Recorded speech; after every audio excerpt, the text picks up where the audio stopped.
Hello and welcome to Out of State DMing Podcast. I'm your host, Lux Blackheart, and your co host. It's beyond. Uh, Join us as we discuss 3.5 D's bards. Uh-oh. We'll be going over some of the do's and don'ts and what they're capable of doing. And Gotcha. speaking of do's and don'ts, Don't play a bard like they're addicted to sex, and that is what they're put on Earth for. Um, such I can't remember the name, but Vox Machina, great stereotypical bard. And all he does is think of sex. They're more than people that go around trying to get laid. Now, of course, if you're playing a female bard, then of course they're bards and they're played decent people. But correctly. if you're a male bard, why, of course, you have to try and have sex with anything that moves. That you because that's what your taste is basically. It's played like that, and it gets rather tiresome when the party's trying to do something and a player has the stereotypical bard in his head, and he decides that he's going to go running after somebody in a skirt and not participate in gathering pertinent information that could save the party from the big bad evil guy. Yeah, that going after the skirt, as you said it, is a big problem. And it technically doesn't necessarily have to be a skirt. It can be the whole there's a hole, I must fill it, or I have a hole that needs to be filled. I And did say preferences, yeah, or I hinted. Yeah, well, yeah, I mean, preferences is you did. what And I I was just yeah. adding to it with colorful commentary. Oh, But bard. bards are more than hump bunnies. Vox Machina does do a good job at portraying their bard as a horn dog, but at the same time, it does actually show them using some of the stuff that bards can do. So This more or less, bards, spells are the horn dog. yeah, they're focusing heavy on the horn dog aspect of the bard, but he still does a lot more than just hump hump hump. Yes, yes, he does. He has saved his friends before. Yeah, so I somewhat appreciate that they, even though 90% of of that particular character is let's go try to fill some holes. He does have that 10% time where he's actually doing his spells. He's actually proving that he's not 100% all about the nookie. And that's a problem a lot of players in general have. Even if they're not playing a rogue, they'll still treat the rogue like they're nothing more than the horn dog. They're nothing more than The what rogue or the bard? sorry, I've had a late day. I'm gonna slap someone.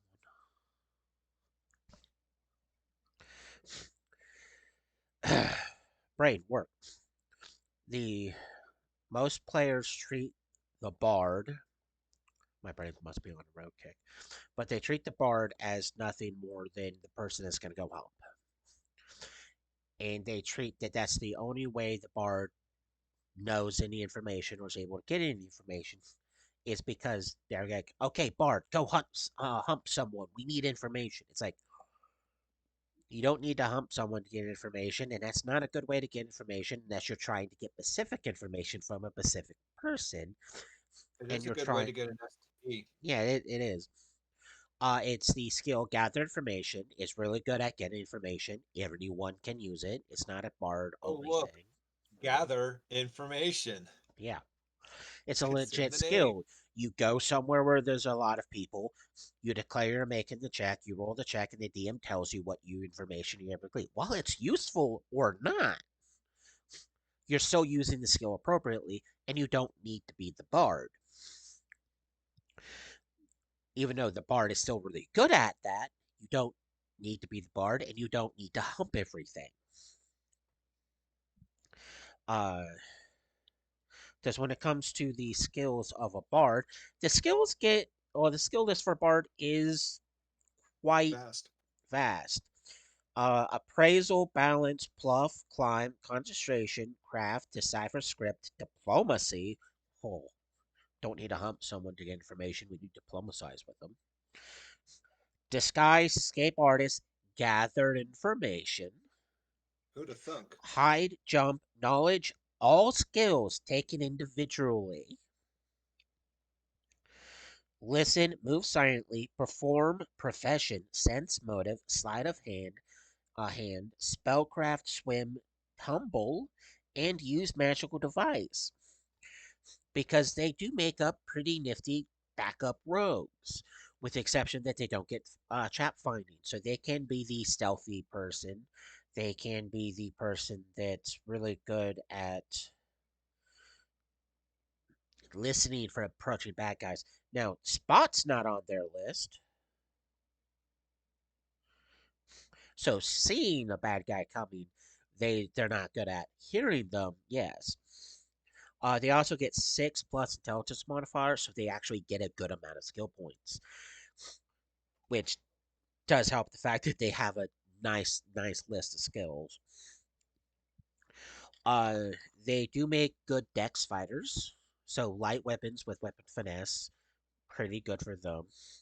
They are proficient with uh all simple weapons, plus long swords, rapiers, saps, short swords, short bows, and whips. And they get light armor and shields, not tower shields. Shields. Uh, it's like my favorite weapon. It's a simple weapon, so bards get access to the Morning Star.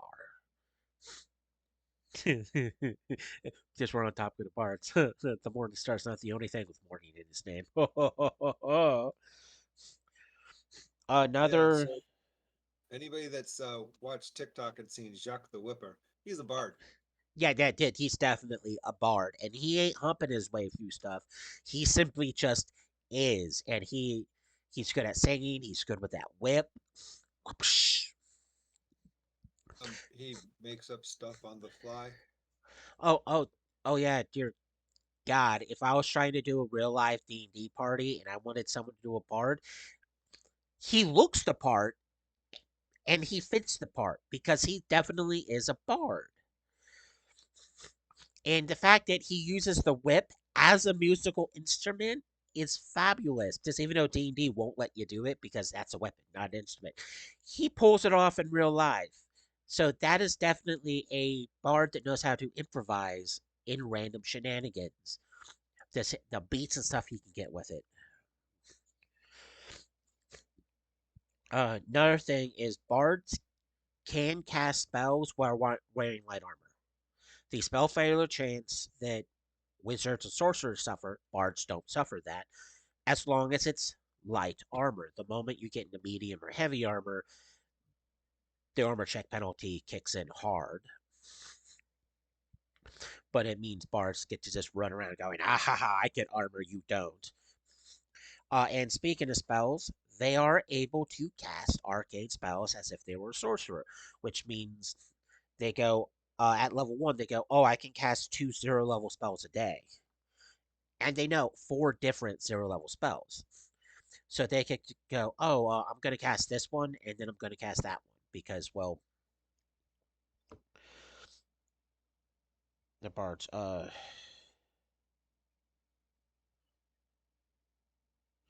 yeah, does he can cast any spells he knows without preparing it ahead of time, the way a wizard or cleric do. Most bards have verbal, which is singing or reciting or musicals. Because that's another thing a lot of people have to do. When you're doing your spells, the verbal components, it's musical magic. It's the best way to say it. It's not just normal arcane. It's magical music because you're using music to cast the spells.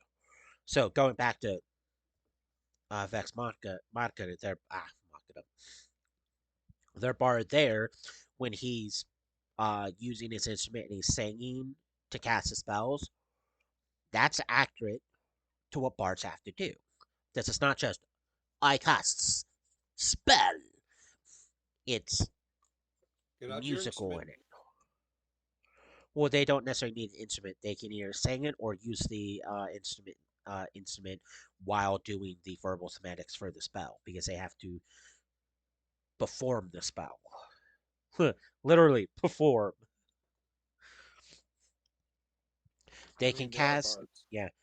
They get to cast up to 6 level spells, even though it is level 16 when they get the opportunity to cast level 6 spells.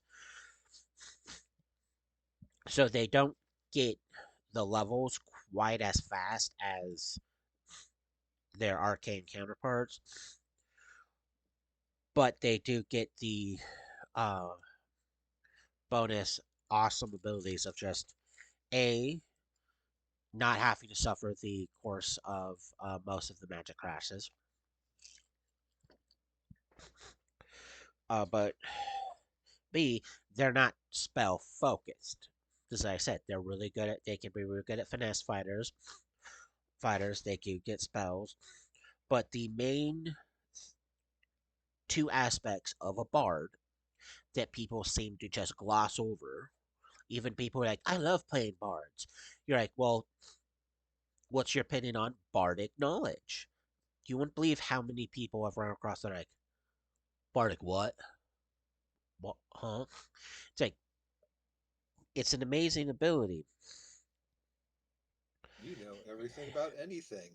Technically speaking, yeah, you use your level and your intelligence modifier as your bonus to it, and if you roll high enough, you can theoretically know just about anything about anything. It's you run into a monster, bardic knowledge to see if you know anything about the monster. So you can go into common knowledge, uncommon knowledge, obscure knowledge, or extremely obscure knowledge. The higher level you get, the higher your intelligence gets, the easier it is you're going to be able to pass the DCs to actually know that.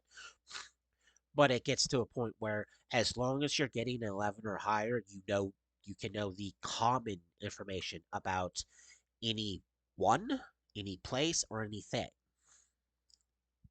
The more famous, the more well known, whatever it is, the more likelihood of you actually knowing something about it.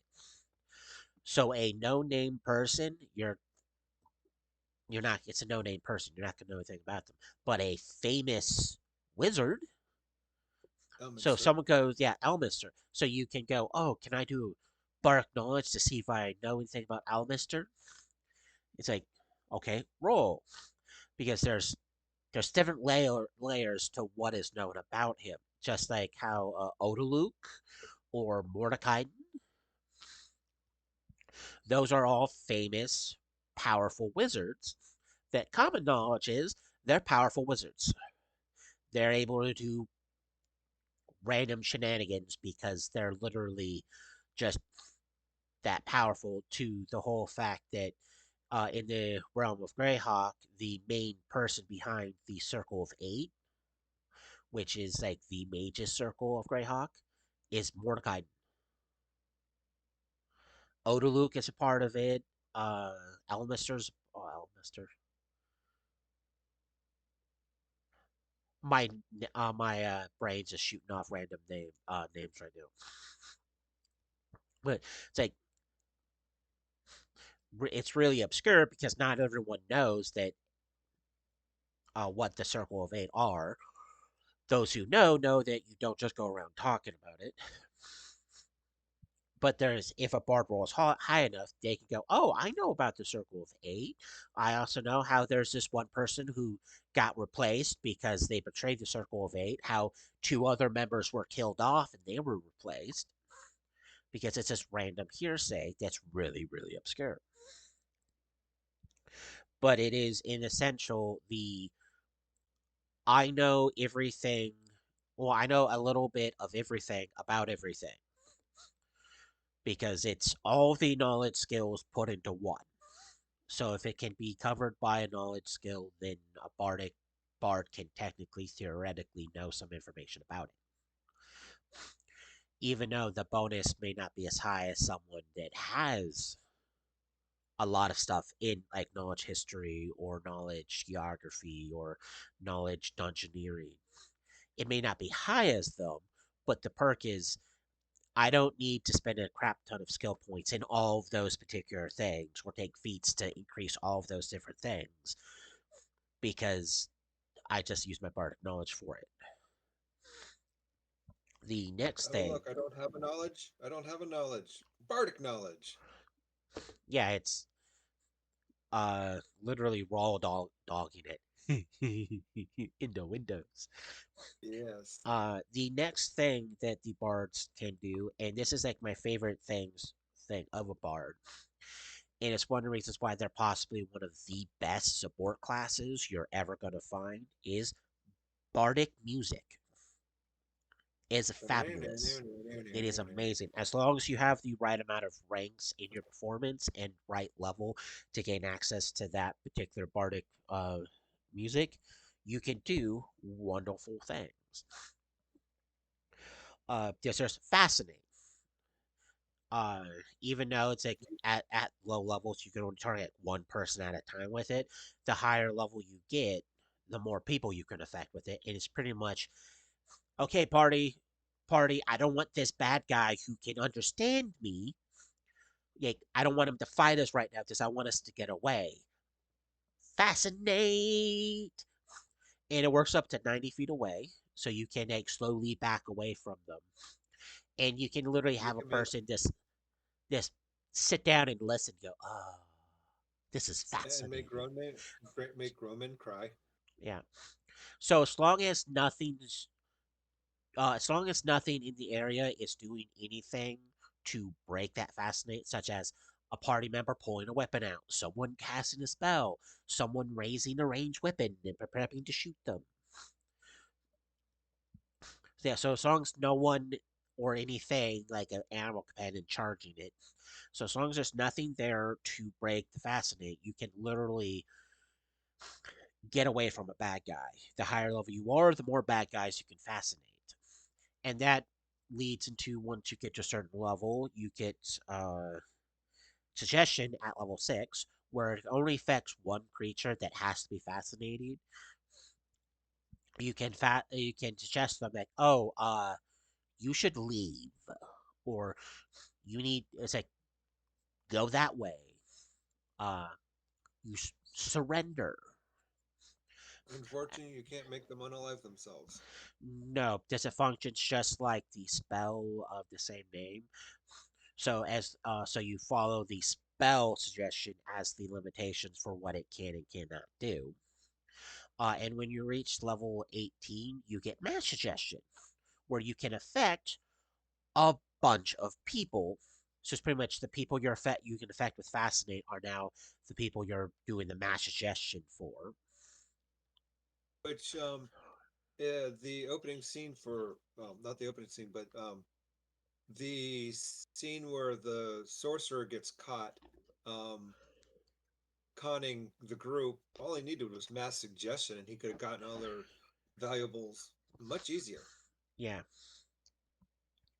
Um, but then it goes into Spire Greatness at ninth level, where a single target ally within 30 feet. The bar can include himself if he wants to, but it's just as long as it's affecting a single individual, they get they're considered 2 hit die higher for the benefit of spells trying to affect them. They get a 2 die 10 worth of bonus hit points, including their Constitution modifier as temporary hit points. So that hits away first. They also get a +2 on attack rolls and a +1 on fortitude rolls. So you can literally look at the fighter and go, I want you to hit more often and survive a little bit longer. La la la la la la la la la. Voila. you're doing a lot better. You are There's now a bard, Lux. Good job. uh, Inspire Courage is another good one because it starts out at +1 bonus to attack and damage roll, weapon damage rolls. It says specific weapon damage rolls because it doesn't affect spells or non-weapons, so it has to count as a And then weapon. you become Mighty Mouse and belt out, "Here I come to save the day." Yeah. It also gives the same bonus against charms and fear effects, and as the higher level you get additional bonuses, and it caps out at +4 at level 20. So if you survive a level 20, you can go as long as you can hear me, because that's the radius. You have to be able to hear the bard. Bard, boom. Because I'm level 20, you're all getting +4 to swinging, +4 to damage, and +4 against any of this mental BS. And what is a bard's worst enemy? Silence. Silent. Another really good song a bard gets access to at level 1 with bardic music is Counter Song. Counter Song has a radius of 30 feet, so everyone has to be around the bard in order for it to work. But Counter Song is fabulous because any spells that have a verbal component, any spell that has a verbal component, Counter Song helps everyone with by taking whatever your bonus is and replacing it with their performance check. So a level Oh, 1 what is bard that? that has like a 16 uh, charisma, but max range and perform his ukulele can sit there, start his counter song, and everyone within it gets a +7 for spells that have a verbal component. Disintegrate. Yeah, disintegrate. Yeah, it said anything that has a verbal component. Cloud kill. Sunbeam. Yeah, and for those playing at home, it's like, oh, that's a 7. It's good, but it's not. It's like at level 1, a +7 on any Is save amazing. is amazing because unless you somehow manage to have a ridiculous racial trait or a ridiculously high stat, usually 5 is the typical height of any saving throw I've personally ever seen someone coming with. Just like it, a lot of the classes that have like, oh, I start with a +2 here or a +2 there, usually only have a +3 to assisting it because it's not common for people to take the feats to increase their skills. So usually a 5 is the center point for a lot of people. And if you're counting specialty things in it, a lot of those things don't actually work against spells. They work against something that's simply more niche. Like one of the races I use, which are in essence bat people, they get a +4 to fortitude against poison and a +6 against diseases. So diseases they don't really care about near poisons because they get a huge bonus to it. But that's only those things, not the spell contagion, not to spell poison. And unfortunately, contagion is an evil spell. Yeah, it is. It is an evil spell. How to go evil quickly? Cast evil spells. But that's where the counter song comes into play, and it can only be played for a max of 10 rounds. But when you know you're going up against, excuse me, excuse me, something that is a sonic or language dependent magical attack like sound burst or command. Yeah, so if you're like, oh, we're gonna go fight a lich, well, a lot of the spells it's most likely to use are going to be language dependent magical effects or verbal components. So going in is like, I gotta make sure no one gets dominated. I gotta make sure no one gets suggestion. I gotta keep them alive. Bard's sitting there going, ha, la la la la la la la la la. And that also helps them out because if the Lich goes, well, you know what? I want to take out your bard before he, ruins everything. Ooh, the bard already has his counter. The bard that already has his counter song up gets to go. I don't care if my saving throws suck. I have counter song, so please use something that has a verbal component. And Please. you're probably going to be fighting a lich for longer than 10 rounds. So, um, you know, Oh, one more counter can't hurt. that totally depends on what the party does. When I say, um, I've had fights with creatures a lot more powerful than a lich. Get round one. Why is this? Why is it ended already? It because someone pulled off some random silly thing that was way too effective, like a greater shadow, like greater shadow. It shows up. It's gonna wreck the party. One party member, banishment. Oh, I need a nat one to fail. Rolls a nat one. Well, One. it's just been banished because I rolled a nat one. So a fight can literally end in one round if done correctly. Or it can sit there for like, oh, we're on round 69 because apparently no one can do anything, not even the bad guy, because why? That's not usually the case. Usually it's the party going, why? Well, it's like, why is this taking so long? Does the bad guy either can't hit, or the party just has enough healing stuff to go, we're just going to counter what you're doing until something changes, like you get defeated or something like that. We run out of healing potions. Exactly. Until something changes. Uh, but someone going back to it, bards, I have a love hate relationship with, and I say that with Most of much us have sincerity. stupid players. And it's not because of the class; it's people. So much so that one of my unwritten rules is if I can't trust you to play a bard, you're not playing a bard. I don't care if it's your favorite class. I don't care if it's your go to.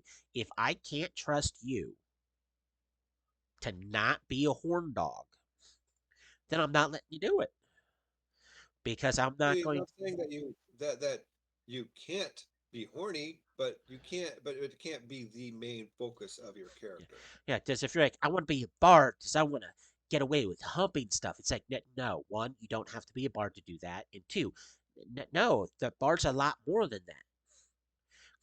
It's one of those catch 22s that, like, when it comes to being in the right spot to learn random things, bards going to a tavern to perform or even just to just hang out can end up getting so much information by simply just being around people. And it also doesn't help the fact, and this is somewhat a thing that some DMs may hate me for. Taverns are usually the spot players like to discuss their plans at. And because of how loud a tavern can usually be, party members usually aren't whispering because it's like, okay, yeah, there's all this noise here, so you have to roll higher to listen checks to hear me whisper. So people generally have to be loud. Because if you've ever been to a bar, if you ever been to any place that resembles a cavern, a restaurant, for instance, unless it's practically empty, there's constant noise. So you have to speak at a certain level. Bards like to sift through all that ruckus to get closer to people who look interesting, that look like they may have information, while also listening for key words like someone talking about a dragon or a dungeon or hey, we gotta go get this really cool magical thing. Could you imagine a Kinderbard? Oh, that's hilarious. I'm just gonna How they're just gonna sit down at the table going la la you la doing? la la. Don't worry about me. I'm just gonna play you guys a special song called "Tell Me What You Know." Everyone going, Or okay, we gotta gently leave now. They'll Jigglypuff. yeah, Yeah, they'll Jigglypuff everybody, yeah. Uh, and then rob them blind. yeah. But because bards, it's like that's their typical go-to. It's just hanging out at those locations. Well, again, they're performing there or not, not, not. They like to go. They like to spend money on drinks. They like to make sure people have a good time because loose lips sink ships. Bards love loose lips because because it gives exactly what they want: random information that could be useful somewhere down the line. While it's something you think you could never use, or you going, this thing that's now charging at us is looks like a lizard chicken. But because of conversation I overheard last night, I know that's a cockatrice. Don't let it bite you. You're turned to stone. Why? Because you were in the right location to get the right knowledge to do a simple bardic knowledge shit to go, this person was talking about these last night. Yay. Or being able to, you did gather information, check, go back to the party the next morning and go, hey guys, if we hurry, we might be able to beat these guys to this dungeon here. What do you mean beat? I got them really wasted last night after overhearing them talking about this really cool dungeon that has really nice stuff in it. So let them nurse their hangover while we race to get there. P.S. I may be hungover, so I'm just going to someone carry me. Somebody needs to have that happen. A party needs to have that happen, and then and take some like fluorescent paint with them, and then on the inside of the door, on the inside of the entrance on the wall, right first. Well, you just get shocked and you write that there and you hope to God it doesn't get wet.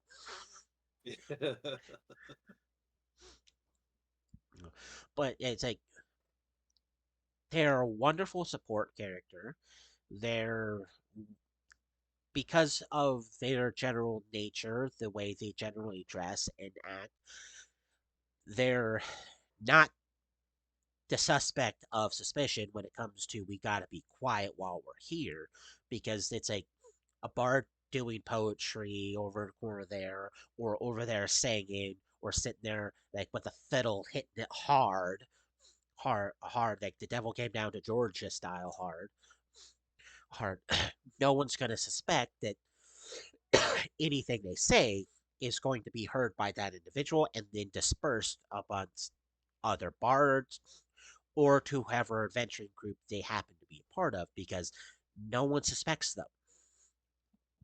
It's like the beggars in the streets. No one suspects them of being rogues. No one suspects them of knowing random things that could or could not hinder an entire thing. Ever. When I said I've had a campaign where if the party would have actually paid attention to some of the beggars and homeless, they would have been able to learn about a bundle of random things a lot earlier than they did, while also being more prepped when this bad guy burst from the sewers of the city of Greyhawk and started messing up Greyhawk because people were neglecting the Thieves Guild. They were neglecting the beggars. They were neglecting going to They were take care of it before it became a problem. it did. Yeah, it's like stage one. Take care of this. Well, it can be taken care of. Stage two, it just got a lot harder. Stage three, I'm practically telling you guys about this and you're ignoring it. Stage four, too fucking late. Pardon my grammar. Uh, but people just neglecting the how useful a bard can be has it's hardened me to not want people to play bards because it's like I know they're not going to do it correctly. I know they're going to mess up somehow simply because they're just going to mess it up. They're going to not use their bardic songs. They're not going to rely on any of their magic. They're going to just sit there and go, if there's any girls there, I want to do them. It's like, there's more to it. Because when I first started doing D&D and stuff, I thought bards were kind of just badass. I thought they were really really cool because it's like okay, it's like it's a rogue fighter because they have qualities of both, and they're also like throw in some sorcery in there. It's like they're multifaceted. This is amazing. And then starting to play with people, and it's like, well, I can't play a bard because all they're gonna do is go, "You hump anyone yet? Why aren't you trying to hump anyone?" Because that literally what people would say, what people would do. It's like you're not a bard. Why? Because the characters went out drinking yesterday, and you didn't hump anyone. We're not finding you naked in a ditch with the local harlot or anything like that. It's like, no, I did a gather information check. Well, then also doing a perform check to make some gold because I wanted to like buy some additional rations. You didn't do anything useful. It's like I got 5 more days worth of rations, and I found out that if we go this way, we can get to a dungeon because you guys were complaining about not having anything to do. But there's a dungeon we can go loot. And because you're not being nice, I won't tell you about the secret door. It's like, what secret door? I don't know anything about a secret door. Yeah. Oh, yeah, the secret door that I'm not telling you about. Yeah, out of luck. Yeah. So it's not just people playing rogues that are giving rogues a bad name. It's the general Bards. trope. Oh, sorry, bro. I have rogues on the brain, and I don't know why.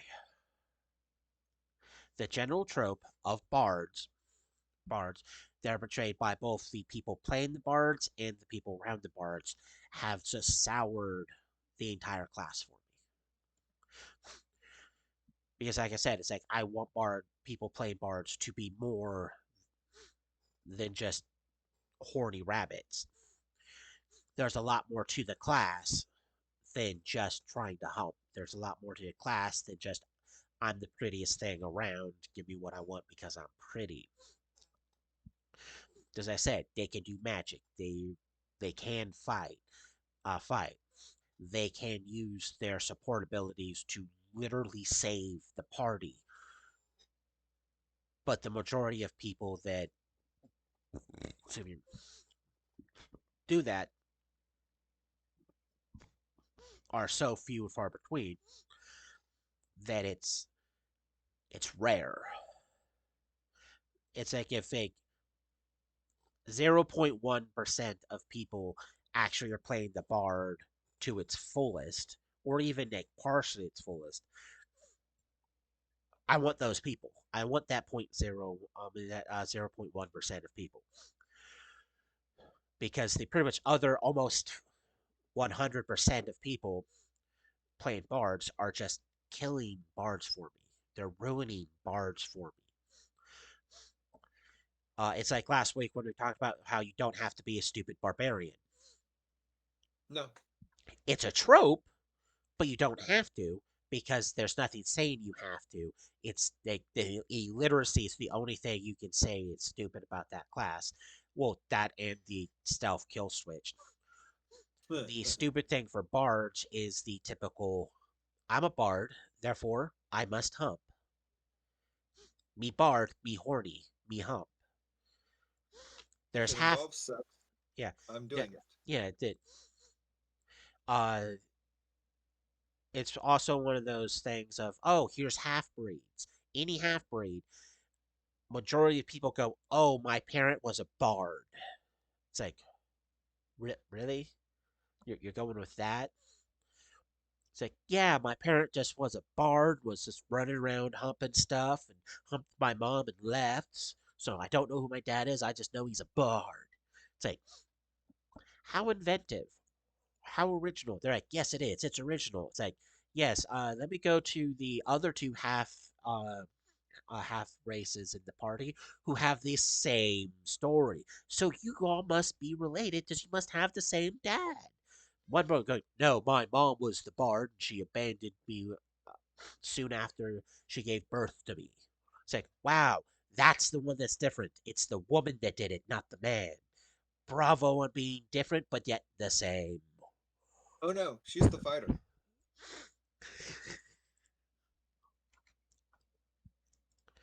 and an Uh, orc.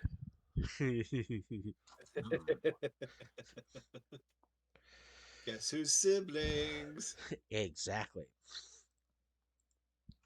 It's like one of those things that because of the list of different half species out there, an entire game can be run with everyone being a different one of the half races, and the entire goal of the party is them looking for their dad because they all have different moms but the same dad. Um, it's like there was I forgot what the movie was called, but it's an Adam Sandler movie where he goes to get some revenge and stuff, and if ends up running into lots of different people who are his half brothers because his dad got around a lot. It's like Terry Crews, I think his name's Terry Crews was in it. So it's like that one odd black guy, that black Big guy that was muscular in it. black guy. Yeah, Yeah, big. that's Terry Crews. Yeah, Terry Crews. Which I love that actor. He's fucking fabulous in everything he plays in. And you're telling me to watch my language?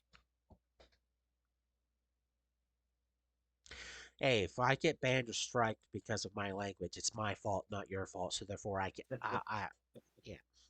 You Uh, can't tell me to watch my language if you don't watch yours. yes, I can. No, It just makes thank me a you. hypocrite Exactly. as I challenge my inner will. Uh-huh. No, but it's like that entire game can be centered around you're all different halves. Just there's half elves, half orcs, half dwarves, half goblins, half hobgoblins, two different species of half hobgoblins, half gnolls, half giant, half ogre. It's like right there. There's like eight different half species. So like an entire party of eight people can show up, be all different halves, and the entire goal is we gotta find our dad, guys. We just gotta. Hey, Jacob or What? Lux. What about a half halfling? A half lead. Um, luckily there's no halflings there. There's half gnomes. Did I say half gnomes? Nope. Yeah, there's also half gnomes. But on Because that small point, person fetish. if you're gonna play a bard, don't be a horn dog, Please. please, because there's a lot more to it than that. Your usefulness is a lot. There's a lot to be useful about other than humping things. But thank you for joining us. Remember, join us next week as we will be going over. And apparently, I need to click the wrong things because I wrote the wrong thing down. Congratulations. We will be going over clerics next week. Also, remember to stay tuned because here within the next half hour, we'll be airing our first episode of Nightmares of Future Past, where a group of heroes shall be dealing with that particular problem. Dun dun dun. Uh, Super duper heroes. super duper heroes. But thank you for watching. Remember to like and subscribe, and Please, I will YouTube, see like and you. subscribe. Please We'll like and definitely subscribe. have And we will see you next week.